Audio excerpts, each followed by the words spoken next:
নমস্কার, আপনারা দেখছেন সোনারপুর বার্তা। এই মুহূর্তে আমরা রয়েছি সোনারপুর দক্ষিণ বিধানসভার অন্তর্গত 10 নম্বর ওয়ার্ডে এবং একেবারে আজ সোনারপুর বার্তার পর্দায় আমরা সরাসরি পেয়ে গেছি 10 নম্বর ওয়ার্ডেরই কাউন্সিলর টুম্পা সরকারকে।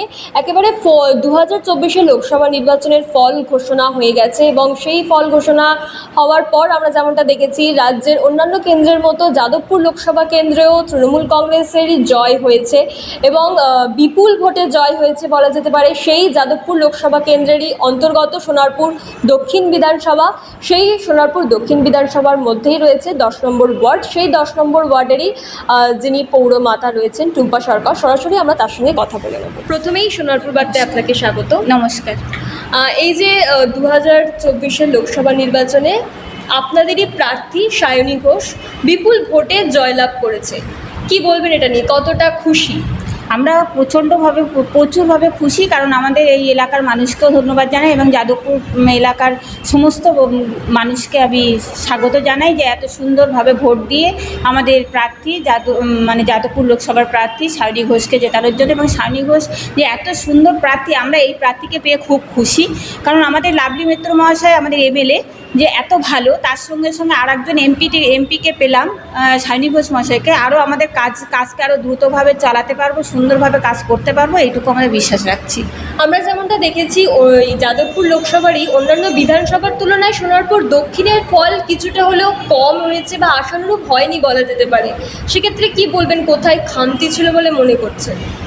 আমরা প্রথমেই বলবো যে দক্ষিণ বিধানসভার ফল কখনোই খারাপ হয়নি, ভালোই হয়েছে। হ্যাঁ, 2-3 হাজার ভোট হয়তো আমরা কম পেয়েছি, কিন্তু অন্যান্য বিধানসভার তুলনায় সেদিক থেকে দেখতে গেলে যে স্রোতটা এবছর 2024 সালে লোকসভার যে স্রোতটা চলছিল, সেই স্রোতের আন্দাজে আমাদের সোনারপুর দক্ষিণ বিধানসভার ভোট খুবই ভালো হয়েছে এবং ফলাফলও ভালো হয়েছে।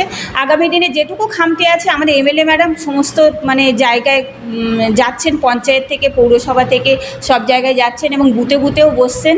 সেই দিক থেকে আমরা রিকভারি করতে পারবো, 2026 যে বিধানসভার ভোট আছে সেটাকে রিকভারি করতে পারবো, সেটা আমরা বলতে পারি। এই যে ধরুন আপনার ওয়ার্ডে আপনাদের যেমনটা প্রত্যাশিত ছিল যে 2000 বা 2500 লিড দেবেন, সেখানে দেখা গেল যে 100 পেরোলো না। কোথায় খামতি ছিল বলে মনে করছেন? এত প্রকল্প দিচ্ছেন মানুষের কাছে, তবু এই যে ফল সেটা কেন হলো? হ্যাঁ, আমি প্রথমে একটা কথা বলি, আমাদের 107 ভোটে লিড হয়েছে, আমাদের 100 পেরিয়েছে, কিন্তু আমরা এটা একদমই খুশি না। আমরা যেভাবে মানুষের সঙ্গে জনসংযোগ রেখে কাজ করেছি, শুধু ভোটের জন্য নয়, আমরা সারা বছরই কিন্তু মানুষের সঙ্গে সবসময় সংযোগ রেখে কাজ করেছি। রাস্তা থেকে মানুষের ডিমান্ডগুলো পূরণ করার চেষ্টা করেছি, রাস্তাঘাট, লাইট। আপনারা শুধু, আমি তো কাউন্সিলর, আমি তো বলবোই যে আমি 100% দিয়েছি, কিন্তু আপনারা যদি পাড়ায় পাড়ায় যান, মানুষের সঙ্গে কথা বলেন যে কাউন্সিলর কেমন বা কেমন কাজ হয়েছে, সেই আন্দাজে সত্যি আমরা ভোটটা খুব কম পেয়েছি। তার জন্য আমরা 2000 থেকে সেখানে দেখা গেল 107, এটা তো হিউজ একটা ডিফারেন্স, অনেক ডিফারেন্স। এটা আমরা পাড়ায় পাড়ায় বসছি, পাড়ায় পাড়ায় বসে মানুষের কিসের জন্য এটা হলো সেটা আমরা জানার চেষ্টা করছি। আর এটা যেহেতু এটা মেরুকরণের ভোটটা হয়েছে, সেহেতু আর শিক্ষিত আমাদের ওয়ার্ডে বেশিরভাগ মানুষই শিক্ষিত মানুষ, তারা কীভাবে লোকসভাতে সবসময় আমাদের 10 নম্বর ওয়ার্ড হেরেছে। আর সব থেকে বড় ব্যাপার, 10 নম্বর ওয়ার্ডটা কিন্তু সিপিএম ওয়ার্ড বলেই পরিচিত। হেরেছে তার কারণটা সেটা তখন যারা নেতৃত্ব ছিল তারা সেটা ভালোভাবে বলতে পারবে, কিন্তু এই বছরই প্রথম জিতলো এবার লোকসভাতে, কিন্তু এত কম ভোটে জিতলো সেটা প্রত্যাশিত ছিল না মানুষের কাছে। আমরা শুনছি যে কেন, কিন্তু মানুষ যখন আমরা যাচ্ছি তখন বলছে সামনের ভোটে আপনারা প্রচুর ভোট পাবেন, কিন্তু আমরা বলছি আমরা উপরের নেতৃত্বদের কাছে তো ভালোভাবে বলতে পারছি না যে আমাদের এত কাজ করা সত্ত্বেও আমরা এত ভোট কম পেলাম, কিন্তু আগামী দিনে সেটা রিকভারি হবে আশা করতে পারছি। মানুষ বলছে যে পরবর্তী ভোটে আপনারা আরও লিড পাবেন, তারা বলছে, অথচ এইবারেও তো ভোট তারাই তো ভোট দিয়েছে, তো সেক্ষেত্রে এই ভোটে দিল না, পরের ভোটে দেবে, এমনটা কেন? সোনারপুরের ভোট সবসময় কেন্দ্রীয় সরকার, এবার ছিল কেন্দ্রীয় সরকারের ভোট। কেন্দ্রীয় সরকারের ভোট মানুষ ভেবেছে কেন্দ্রীয় সরকারকে দিকে তাকিয়েই ভোটটা দিয়েছে, কিন্তু মানুষের উন্নয়নের দিকে যে ভোটটা, অন্যান্য দিকে কিন্তু উন্নয়নের নিরিখেই ভোটটা হয়েছে, কিন্তু 10 নম্বর ওয়ার্ডে যে হারে উন্নয়ন হয়েছে সেই হারে মানুষ ভোট দেয়নি। সেটা আমরা এটার কারণ? পর্যালোচনা করব। সেটা আমরা এখনো পর্যন্ত বুঝে উঠতে পারলাম না মানুষ কেন ভোট দেয়নি। আমরা যখন মানুষের কাছে গেছি আমরা তো বলবোই, আমি তো আগেও বলেছি, আমরা তো বলবোই যে মানুষকে আমরা 100% দিয়েছি। আপনারা গিয়ে একটুখানি গিয়ে যদি পর্যালোচনা করেন সেটা সবথেকে ভালো হয়, যে কিসের জন্য কী হয়। আমরা তো করছি, আমরা পাড়ায় পাড়ায় বসছি, আমরা মানে মানুষের সঙ্গে কথা বলছি যে এটা কেন হচ্ছে। তারা হেসে উড়িয়ে দিচ্ছে, কিন্তু আমাদেরকে সঠিক কারণটাও বলছে না।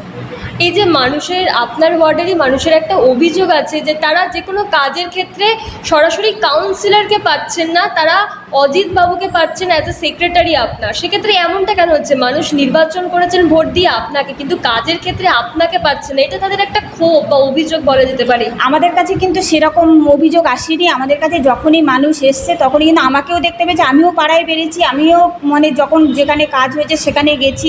যখন আমাদের আমাদের বাড়ির যে অফিসটায় কিন্তু কোনো টাইপ নেই, আপনারা গিয়ে দেখবেন।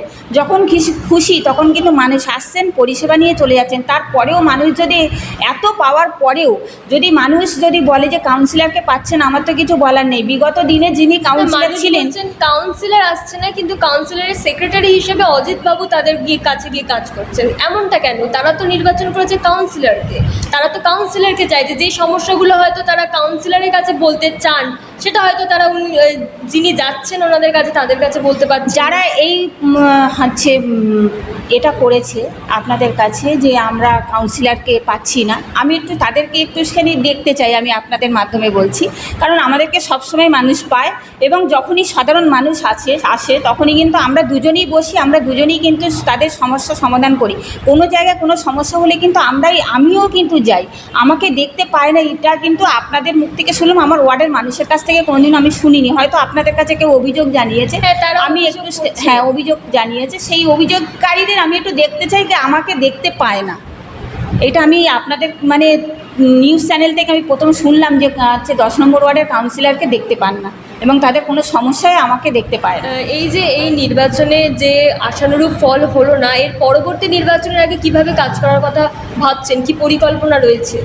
আমাদের এইটা আগে পর্যালোচনা করব, মানে আমাদের পাড়ায় পাড়ায় বসবো। আমাদের দেখুন এখনও পর্যন্ত কিন্তু কাজ চলছে, দুটো রাস্তার কাজ চলছে, একটা বুড়ো বটতলা, একটা সেবক সমিতির পেছনে।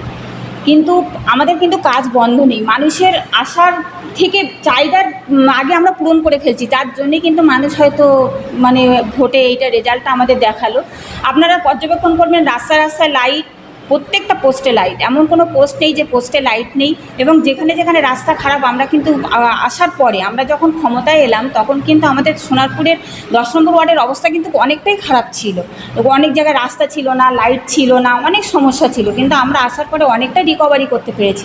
তারপরেও লোকসভার ভোটে এরকম ফল হলো, তার জন্য কিন্তু আমরাও খুব কষ্ট পেয়েছি। কিন্তু তবুও তো উপর নেতৃত্ব শুনবে না, তারা হয়তো বলছে যে জনসংযোগ নেই। আপনারা যেমন বলছেন যে কাউন্সিলরকে দেখতে, কি বার্তা আসছে এখন? আরও ভালো করতে হবে, মানে এটাই বার্তা এসছে। আর পরবর্তীতে কিভাবে কাজ করবেন? কোথাও গিয়ে তো খামতি ছিল, তা না হলে বোধহয় এমনটা ফল হতো না। তো সেক্ষেত্রে কি হ্যাঁ, সেটা আমরা মানুষের সঙ্গে আলোচনা করে মানুষের পাশে গিয়ে শুনবো যে আমাদের কি খামতিটা ছিল, সেটা বার করে সেটা পূরণ করার চেষ্টা করব। আর এই যে দলের তরফ থেকে একটা বৈঠক করা হয়েছিল কয়েকদিন আগে, সেখানে সাংসদও ছিলেন, বিধায়কও ছিলেন, সেক্ষেত্রে কি বার্তা দিয়েছেন আপনাদেরকে? বার্তা দিলেন যে আরও সামনে আমাদের যেহেতু 26-এ বিধানসভার ভোট, সেটা আরও যে ওয়ার্ডে খারাপ ফল হয়েছে বা আশানুরূপ ফল হয়নি, সেসব জায়গায় মানুষের সঙ্গে কথা বলে সেই ভালো জায়গায় পৌঁছানোর চেষ্টা করতে হবে, এটাই বলি। আর আপনার ওয়ার্ডে একাধিক পুকুর ভরাটেরও অভিযোগ করেছে এখানকারই স্থানীয়রা, এটা নিয়ে কি বলবেন? এটা কি সত্য? আমাদের ওয়ার্ডে যখনই পুকুর ভরাটের কোনো সংবাদ পেয়েছি, আমরা কিন্তু সরাসরি গিয়ে বন্ধ করেছি। আমাদের ওয়ার্ডে কিন্তু কোনো পুকুর ভরাট হয়নি। আপনারা বলুন কোন জায়গায় আমাদের পুকুর ভরাট হয়েছে, সেখানে গিয়ে আমরা অবশ্যই আইনের সাহায্য নিয়ে সেখান থেকে আমরা করতে পারবো, রিকভারি করতে পারবো। আর পুকুর ভরাট নেই, এটা আমরা একদম 100% শিওর, আমাদের ওয়ার্ডে অন্তত নেই। আর এই যে সামনে বিধানসভার নির্বাচন রয়েছে, সেখানে কত লিড দিতে পারবেন বলে মনে করছেন এখন?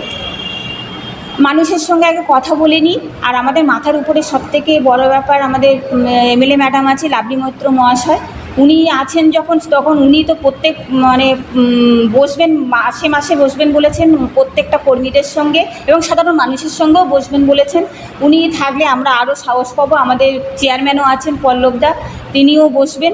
আমরা যদি উপর নেতৃত্বের সাহায্য পাই অবশ্যই আমরা রিকভারি করতে পারবো। আর আমাদের সোনারপুরে আপনারা এত কিছু খবর রেখেছেন, আপনারা জানেন যে সোনারপুরের পরিস্থিতিটা কী ছিল আগে, কিন্তু আমাদের এই এমএলএ ম্যাডাম আসার পরে কিন্তু সেই পরিস্থিতিটা অনেকটাই সুন্দর হয়েছে। এখন আমরা স্বাধীনভাবে কিন্তু রাজনীতিটা করতে পারছি। আগে কিন্তু কী হতো, এই বেলায় কী হচ্ছে ওই বেলায় কী হচ্ছে, মানুষের মনের ভিতরে যারাই আমরা রাজনীতি করি না কেন, আমাদের মনের ভিতরে কিন্তু একটা ভীতি কাজ করতো। আমরা সেই পরিস্থিতি থেকে কিসের ভীতি এটা? ভীতি এটা মানে অপোনেন্ট টিম, মানে আমাদের সোনারপুরে দুটো টিম ছিল, সেটা সব হচ্ছে সংবাদ মাধ্যম থেকে সবাই সেটা জানে। সেটা হচ্ছে আমাদের এমএলএ যদি একটা, বিগত দিনের এমএলএ যদি একটা হচ্ছে মিছিল করে বা হচ্ছে পথসভা করে, সেটা কিন্তু আলাদাভাবে মানে আরেকবার মানে বিপক্ষ থেকে আরেকবার হবে, এটা কিন্তু আমরা ধরে নিয়েছিলাম। এবং আমরা যারা সাধারণভাবে রাজনীতি করি, আমার স্বামীর ক্ষেত্রেও বলতে পারি, অজিত সরকার মহাশয় সেই সময় কিন্তু বাড়ি থেকে তুলে নিয়ে যাওয়া হলো হচ্ছে দুপুরবেলা, তাকে চান করতেও দেওয়া হলো না। আমাদের যে একটা গাড়ি ছিল সে গাড়িটাও কিন্তু ভেঙে দেওয়া হলো। এরকমভাবে যে এই যে মানে অত্যাচার, একদম এই যে অত্যাচার, সেই অত্যাচার থেকে আমরা কিন্তু একদম সুন্দরভাবে রাজনীতি করছি।